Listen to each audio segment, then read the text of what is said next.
Hey y'all, it's David with I'm So Offended. Sorry, it's been a minute. Been super busy, and I think the last thing I had posted was um, I kind of did a quick live about a hearing I had, and I'm finally putting up that hearing. Okay, so first and foremost, thanks for watching. Thanks for the comments and all that stuff. I try to answer as many of them as I can. Sometimes, like, there'll be comments, and then I'll dig through them, and I can't even find it. Like, I'll get an email that there's a comment, and then I can't find them. So if I never responded to a comment or something, it's because like sometimes I can't see them all. I don't know why. It's like so weird. Like I click on it, and then it doesn't pull up. Um, Other than that, I talk to a lot of guys, and sometimes I don't remember what the situation is. So just bear with me if I'm like, hey, what's going on with you again? Like, what's the deal with your situation and whatever. So that way we can get into it. So other than that, this is not legal advice. This is all for educational, informational, entertainment purposes only. I'm not an attorney, and I don't pretend to be one. Um, this is just personal experiences and things I've gone through or know of firsthand of what other people went through, but it's mainly just my stuff. So, but anyway, if y'all remember, I had gone through a situation where I was not being basically I was deprived of any contact with my daughter because I tried doing the children as property thing from other people that I've heard and whatever, which is why like make sure you research, whatever people is telling you and this and that. And and I tried it. I'm like, all right, let me see if this will work. This old school common law thing where children were as properties and men were head of households. Everything is bare bones constitution and all that. Let me see if that'll work. And it failed terribly, terribly. It failed. And that's what happens. Trial and error. We all have to learn from our mistakes. And I was in a situation where I was basically completely cut off from seeing my daughter, having any contact with her. Um, it wasn't because my daughter was property or anything like that to me. I just had to try something different. My daughter's my daughter, and I love her. I love my children, and I obviously I know that they're individuals with their own feelings and emotions and all of that. It was just something I tried paperwork wise, and it failed terribly. So if you ever go into court thinking that you own your children and you own them because they're your property, that's going to be a one way road down not being able to see them. So don't ever do that. So I was coming back from that situation, trying to get time with my daughter and all that. And there was a ruling in which said that I needed to post a bond for $5,000 if I was going to be able to like exercise unsupervised time with my daughter. So I was going through the whole motions uh, of doing everything that they asked. I had to do therapeutic visits. I had to do supervised time. I had to do just so much. So like when you guys call and tell me that they're trying to do this and they're accusing you of that and you can't see your kids and all this other stuff, and I've been there to the lowest of lows.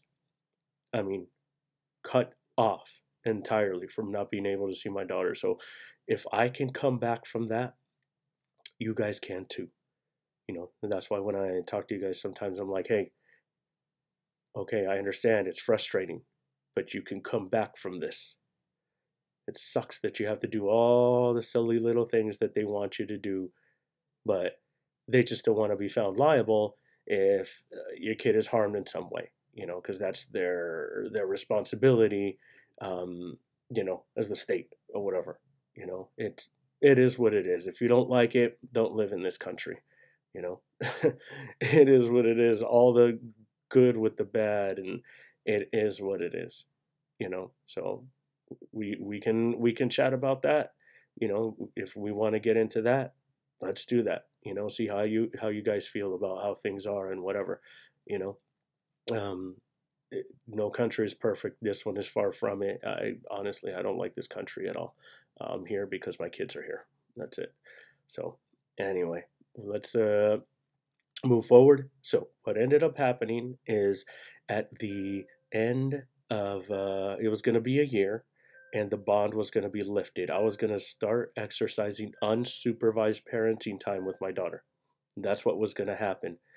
And I never paid the bond because I didn't have the money. I just didn't have the money. I didn't have the money, and so therefore I couldn't graduate into um, an unsupervised parenting time that the judge had posted for me. And so since that never happened, um, you know, the year just went through. I never paid the bond because I didn't have the money. But regardless, the court order said that it was supposed to expire. It said the court order said it was supposed to expire. It was the specific language, and um,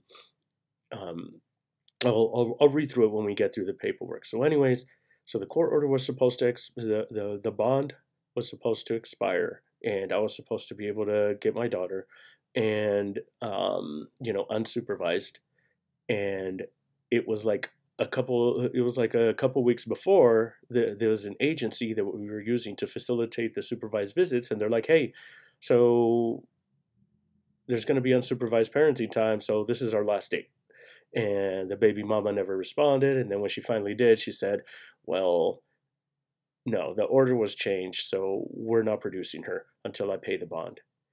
And so that's what they were trying to pull. And so I filed a motion to enforce. So that's why the video is called a motion to enforce. You all have a motion to enforce when it comes to child support. It's all the same process and procedure, except this is regarding custody. So nonetheless, you know, there's certain rules regarding it. But whenever you get like a motion to enforce, if it's either for custody or for child support or for whatever it is, the thing is, it's to enforce a court order. So basically, the court order was that I was supposed to get unsupervised parenting time because it had been a year. And they were alleging that they were not going to produce my daughter unless I paid the bond, even though the bond was expiring. So I had to file an expedited motion to enforce court order. And that's what we have here, up on here. And as you can see, there's something that's listed here that says this document is subject to the court's March 7, 2008 ruler designated filers a vexatious litigant. They called me a vexatious litigant because, well, I filed Rick W.'s paperwork. And that's how I learned. That's how I learned that's how they're going to treat it.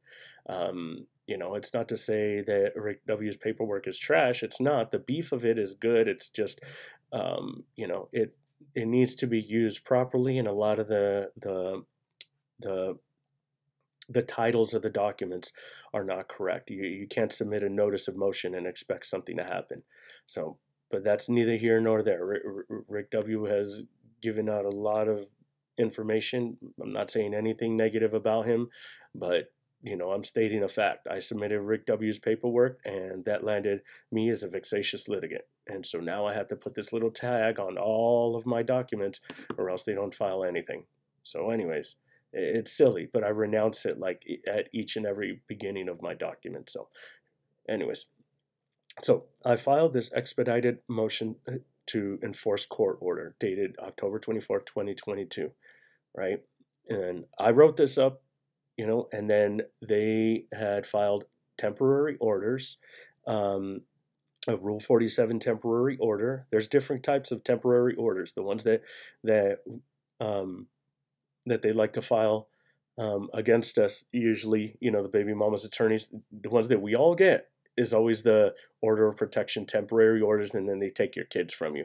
That's an attorney strategy because it's hard to come back from that to try to get 50-50 equal time and all that. Cause it's an attorney strategy, and it doesn't matter.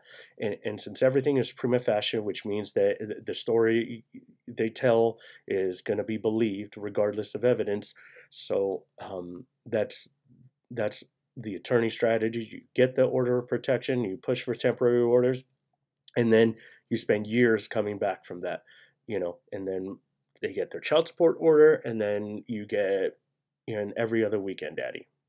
It's silly. It's silly. This disgusting for-profit business on our families. But anyway, so I filed this expedited motion to enforce the court order, and I made my arguments. I wrote this up. I made my arguments. They filed for temporary orders to keep the bond in place, and they filed an expedited verified petition of parenting time. Now, you can only file expedited petition for parenting time when after it's or a modification for parenting time and legal decision making after it's been a year. It hadn't been a year, so therefore it was untimely, right? They can only, you know what? I will let the hearing tell it. All right? People can post paperwork, but let them post their hearings. We're going to go ahead and do that. I have the hearing, and y'all can listen to my argument. Y'all can listen to how I did this. Here we go. Get to it and try to play it. Okay. Good afternoon, everybody. This is the matter of David Quintero and Kim 4-2. This is expedited hearing on petitioner Mr. Quintero's motion to enforce court order dated October 24, 2022, and the respondent, Ms. Hadley's expedited request for hearing on temporary orders concerning parenting time and legal decision making. This was a very time-sensitive issue when I read what was presented by both sides. I am actually in trial right now. That's why all the binders are everywhere. So I'm borrowing time from my trial to get you in as quickly as I can. Thank you. And that's why I could really only afford 30 minutes. So hopefully we can be very efficient with our use of our time. I'm going to consider both of these competing motions in tandem together. I'll allow Mr. Quintero to start first with his side because it looks like he filed first. News to me, he just shoved them over here. So we, No, he filed. third or was on the 20th. You hear that guy saying, "Oh, he just shoved them over here." The documents. It was an expedited hearing, and I didn't even have the documents myself to give to them. This all happened in less than 3 days. All right, so if you have a time-sensitive issue, you call it expedited, and you put down, you just need 30 minutes or even like 15 or whatever. You're even willing to do a telephone conference or whatever, and you can get before a judge within 2 or 3 days. This happened in less than 3 days. You didn't receive a copy of his motion to enforce? I didn't get it, so just shoved them over to me. Okay. We're glad to do. All right, good. I just got these shoved. All right, that's fine. Let's not bicker. Let's use our time to make our complete legal arguments. I'll let you know that I have read both sides' filings. I also did have my assistant reach out to the 5-H's to get the updated supervised parenting time reports. They sent some yesterday and they sent some additional today. I don't know if you all have received them or not, but I have read those as well. So, Mr. Quintero, would you like to start with your presentation? May I approach? With what? What I just dropped off downstairs, their response to this. I just sat down and this was here waiting for me. I haven't seen it yet. I looked at it. I'm just asking you what it is. I don't need a long description. What is it? Response to this. You would like it filed in open court? Yes. Okay. What that was is because they filed their expedited their Rule 47, and I saw it had been filed, but I didn't have a copy of it. So I went to the courthouse and I took pictures of it because they have like a computer screens for us to be able to look at our case, and that's what I did. So I looked at their computer screen and took pictures of it, and I wrote up my document, my response. One of the things that I've noticed from some of you guys that I talk to is you guys don't stay up to date on your case. You guys don't check the courthouse. You guys don't see what's been filed against you. You guys don't pay attention to your case. You have to pay attention to your case. It's your case. It's nobody else's fault that you're not paying attention to your case. Okay, I paid attention to my case, and the moment I saw something filed, I went to the courthouse and I pulled up the case and saw the documents and took pictures of it, and I wrote up my argument, and there it was. Again, this happened within 3 days. I wrote up my motion, they wrote up theirs, and I wrote up my response to their motion and my arguments in less than 3 days. Okay, so it's nobody else's fault except for y'all if y'all aren't paying attention to your case. All right? Okay. All right, my bailiff will take it, and if there's a copy for me, that's wonderful. And if there's a copy that needs to go to the clerk, we'll do that. Yeah. You actually filed the original with the clerk of court? Okay, then this will be my courtesy copy. All right, go ahead. Here I go. The email. There's no time to I'll do my best here. All right, so, well, Your Honor, we're all familiar with the October 24th, 2022 ruling. There's no debate about Judge Sklar's order about the bond expiring, because had the respondent truly believed in good faith that the bond was permanent, they would not have filed their temporary orders and petition for modification. They would have simply not produced news today, and they would have not gotten charged with custodial interference if they were correct about their assertions of the ruling. However, instead, they did file the temporary orders under Rule 47, acknowledging the correct ruling of the bond being lifted, and then they're making requests to extend it. You can only extend something that has concluded, not something that is ongoing. Because of this, they have acknowledged the fact that the bond has been lifted as of yesterday, and we are now currently operating under the November 8, 2019 ruling, and its amended ruling, May 21, 2020 ruling.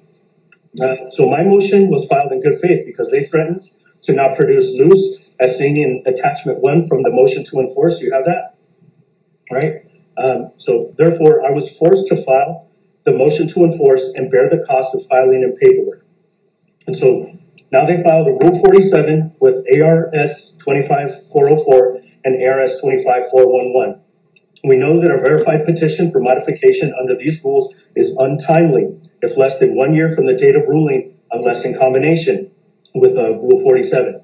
So they have to survive Rule 47 in order to address the petition for modification, because the modification alone is untimely since it is less than a year from the previous ruling. This is information we know. So the requirement under Rule 47 is a resolution management conference, which never occurred. And then after that, there is an evidentiary hearing. They must serve me, which... Okay, so this is what I'm talking about here. I'm making my argument here to dismiss their temporary orders, okay, which is Rule 47 filing, right? And I just read the rule. So they invoked the rule in their documents, and I read the rule. I'm like, okay, so this is the rule they're invoking.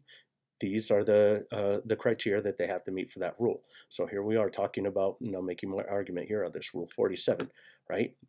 I'm talking about what they need to do. They need to have an evidentiary hearing, and the extension of time, how basically the criteria that they need to meet for that. Well, I guess just happened. And then F requirements before, and then F of that section requires a conference or hearing. And then number 3, if a party is represented by counsel, then counsel must take reasonable steps under the circumstances to resolve as many issues as possible. That didn't happen either. So in fact, I was the only one that attempted to compromise in an email that I sent to Mr. Wintering, telling them to follow the court order. And he responded and said that they would not. So the respondent invoked Rule 47 and didn't follow any of it. And then they invoked ARS 25-411, modification of legal decision-making parenting time. Person shall not make or motion to modify legal decision-making or parenting time decree earlier than 1 year after its date. unless the court permits it be made on the basis of affidavits that there is a reason to believe child's present environment may seriously endanger the child's physical, mental, moral, or emotional health. So now, nowhere in the respondent's motion and petition is there any actual proof, evidence, cause, or valid reason to believe the child's present environment may seriously endanger the child's physical, mental, moral, or emotional health.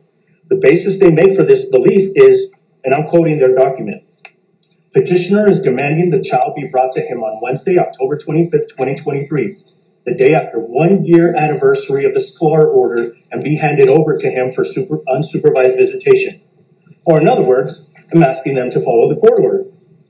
So the basis for their temporary orders is because the petitioner, well, because I simply asked the respondent to follow the court order. Even the 5H agency agrees, and you can see the attachment 2 from my motion to enforce, that they agree. And it says, we have our last scheduled visit with us October 18, 2023. The orders state that the bond expires and is automatically lifted as of October 24, 2023, which then removes the requirement for supervised visits. We have scheduled services on our end. Based on that final ruling, I will continue to move forward based on my understanding of the order, so I'm in compliance with the order to 5Hs. This is from the 5Hs, and you have that. All right, so the rest of their basis, so the respondent allegations that the 5Hs is confused is false, but they very clearly stated 3 times that the bond is lifted and they're proceeding according to the order. The rest of their basis for their temporary orders is that the respondent, I'm quoting their document, the respondent is in fear that the petitioner will again kidnap her as in December 2021. The petitioner, having been informed of this by 5Hs, is now threatening the respondent, and the respondent's counsel was seeking to have them arrested for custodial interference. Well, that's not proof or evidence that the child's present environment may seriously endanger the child's physical, mental, moral, or emotional health. They have known about the bond expiring for a year now. The order is not new. But now, on the eve of me being able to exercise unsupervised parenting time, all of a sudden the respondent is in fear. Well, why didn't they do anything about it and file a Rule 47 a year ago? Why didn't they file it 6 months ago? How about this? Why didn't they file it after the June 8, 2023 ruling? They could have filed it then. They could have filed it in July or August or September, even earlier this month, but they did not. Because they did not have evidence of the child's present environment may seriously endanger the child's physical, mental, moral, or emotional health with father, and they don't have it now. But they choose to do it now in bad faith to again purposely strain and interfere with father and daughter relationship and parenting time. They filed this days ago, and they have today, at this moment, successfully interfered with my parenting time. Since at this moment, according to November 9th, 2019 ruling, I am supposed to be exercising unsupervised parenting time with Luz. But here I am instead dealing with their bad faith motions that are harassing and vexatious. The respondent is asking for the bond requirement again. We already went through this and I met the requirements. As is stated in October 24th, 2022 ruling, page 10, line 5, the court also believes that Mr. Quintero should have the opportunity to return to unsupervised parenting time, but only after completing therapeutic and supervised parenting time for several months. Petitioner has met these requirements and then some. Judge Sklar only ordered a couple months of supervised parenting time. I've done 10. It is more than enough, and the respondent is asking for another year. What are we going to learn in another 12 months of supervised parenting time that we haven't learned in the previous 10 months? The respondent is also asking the court to amend the order of June 8, 2023. That's improper. They need to file a Rule 83 motion to alter or amend a judgment. Except they can't because it is time barred. One could say they learned nothing from their earlier Rule 83 motion that was dismissed because it was time barred if it was an accident, but it's not. So they're harassing me with all this. In their modification, they allege that their basis under ARS 25411 is that, I'm quoting their document, petitioner never obtained a bond and the risk of the petitioner kidnapping the child should he have unsupervised parenting time is still present. And if that's the case, then why didn't they file their Rule 47 sooner? They knew a year ago the bond would be lifted yesterday. So had I paid the bond or not, it's irrelevant to the fact that the bond was lifted yesterday, and regardless, I am free to exercise unsupervised parenting time. And then they use the basis of past false allegations by them that have already been litigated, but is not evidence to believe the child's present environment may seriously endanger the child's physical, mental, moral, or emotional health with father, because Judge Sklar has ruled that the court also believes that Mr. Quintero should have the opportunity to return to unsupervised parenting time, but only after completing therapeutic and unsupervised parenting time for several months, and that 1 year from the date of this ruling, the bond requirement shall be lifted. The court has ruled. They claim again their misinterpretation of the June 8, 2023 ruling. That the respondent was so concerned with the language from the June 8 ruling, the respondent should have filed a Rule 47 motion immediately after the hearing, but they did not. The respondent alleges that the petitioner, I'm quoting their document, was simply to sit out the remaining months of Judge Sklar's order using supervised visitation for his parenting time, and then declaring that he was no longer under any restrictions and should have the child for unsupervised visits. That's the same thing as saying that the petitioner followed the court order, including exercising supervised visits, and then expressing that the petitioner will follow the court order of unsupervised parenting time according to the October 24, 2022 ruling and its current state of November 8, 2019 ruling and its amended May 21, 2020 ruling. The respondent basically said that the petitioner followed the court order. The respondent then alleges, I'm quoting their document, that the bond should stay in place until such time as the court is satisfied that the petitioner is not a risk for kidnapping the child, but no less than 1 year. The court is already satisfied that the petitioner is not a risk at kidnapping the child, as is outlined in Judge Sklar's ruling, October 24, 2022. In Step 6, Judge Sklar clearly outlined that at 1 year from the date of this ruling, the bond requirement shall be lifted. The respondent not being satisfied is not sufficient, nor adequate cause, nor evidence of child's present environment may seriously endanger the child's physical, mental, moral, or emotional health. Unless the respondent can prove such, a modification alone is untimely and must be dismissed. This action by the respondent is vexatious and harassing under ARS 25-411, the rule that they invoked, and the court shall assess attorney fees and costs against a party seeking modification if the court finds that the modification action is vexatious and constitute harassment. Your Honor, if I'm going to kidnap Luz, then why would I have sent the 5 H's of my sent dates to the 5 H's of my parenting time according to the November 8, 2019 ruling and amended May 21, 2020 ruling on October 11, 2023.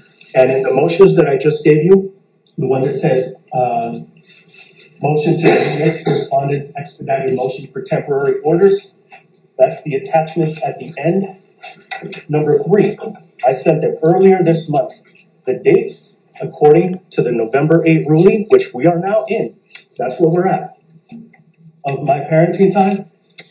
And the reason why I went only till December is because I made a personal request to them to facilitate supervised exchanges. Although our services with them are done, they're over. So I'm making a request to pay out of my pocket to help them, for them to facilitate these exchanges, which you can see in the next attachment, number 4, where they were asking about who's going to pay for it. And I said, the logical reason, if none is there by the court, both parties equally, but I am making the request and hoping that Ms. Hadley will also agree to supervise exchanges, therefore paying the half.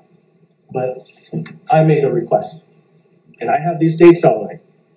And so I make these requests due to Ms. Hadley's hostility and violence towards me, my family, my Uber drivers when I drop off Luz. She has in the past tried to hit my sister with a car. Okay. All right, well, Mr. Quintero, you've got...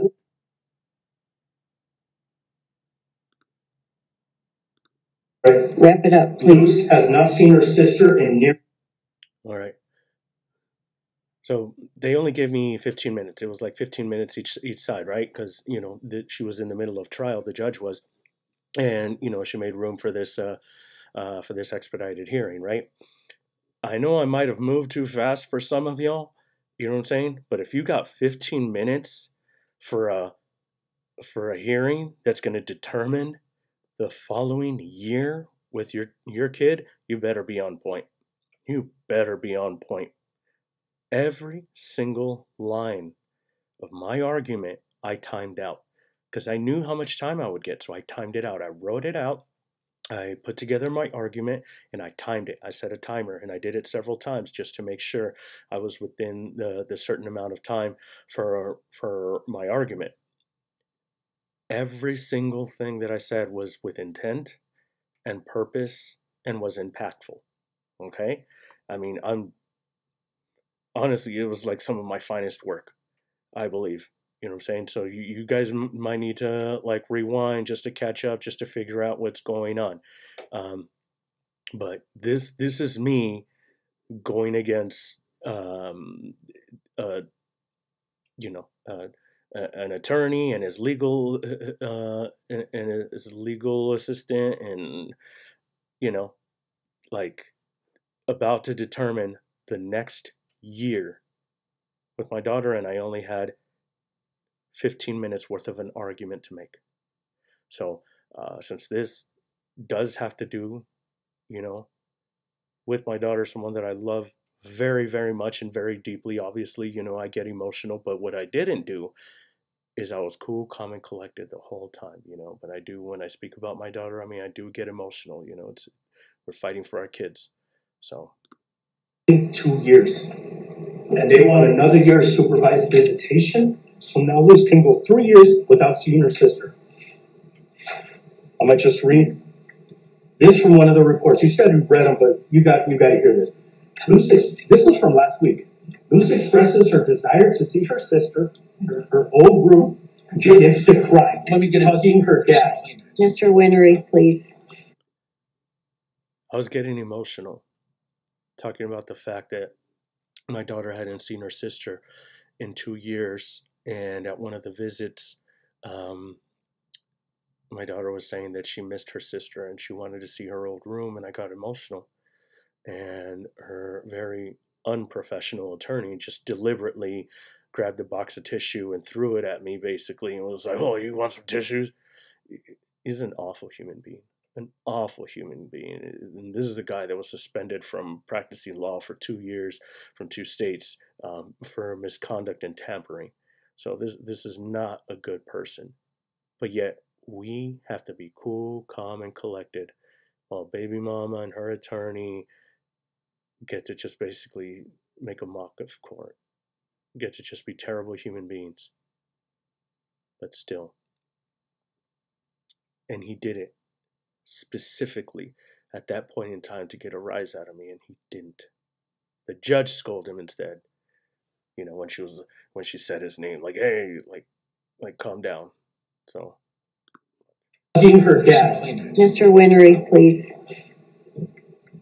Luz expresses her desire to see her sister and her old room and begins to cry, hugging her dad. Dad hugs her back, sheds a few tears, and tells her it will be soon.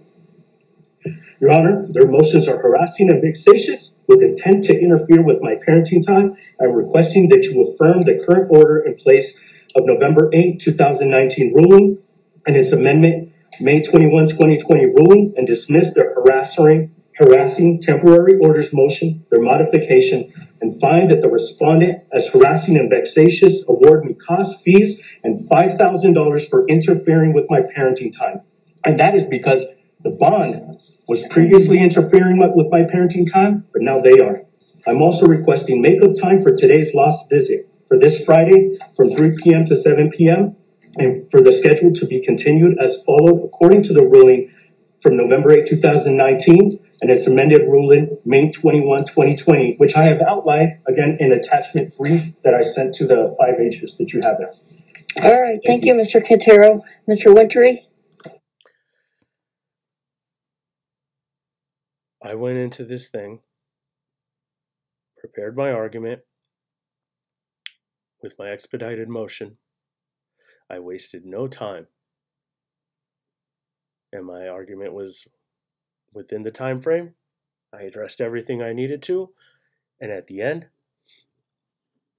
I made my requests, which was that there at the end.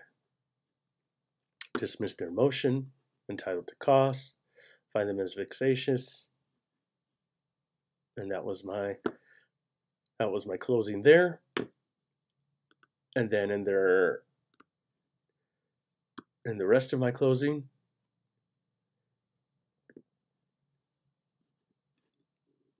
and I said makeup time. That's right. Because I was in court dealing with them instead of with my daughter, because that was my time for my daughter. So I went in there and I asked for makeup time. That's right. So this is my side of it. This is a long video, so I'm gonna have to cut it in half. All right, and we'll pick up where we left off right here. All right.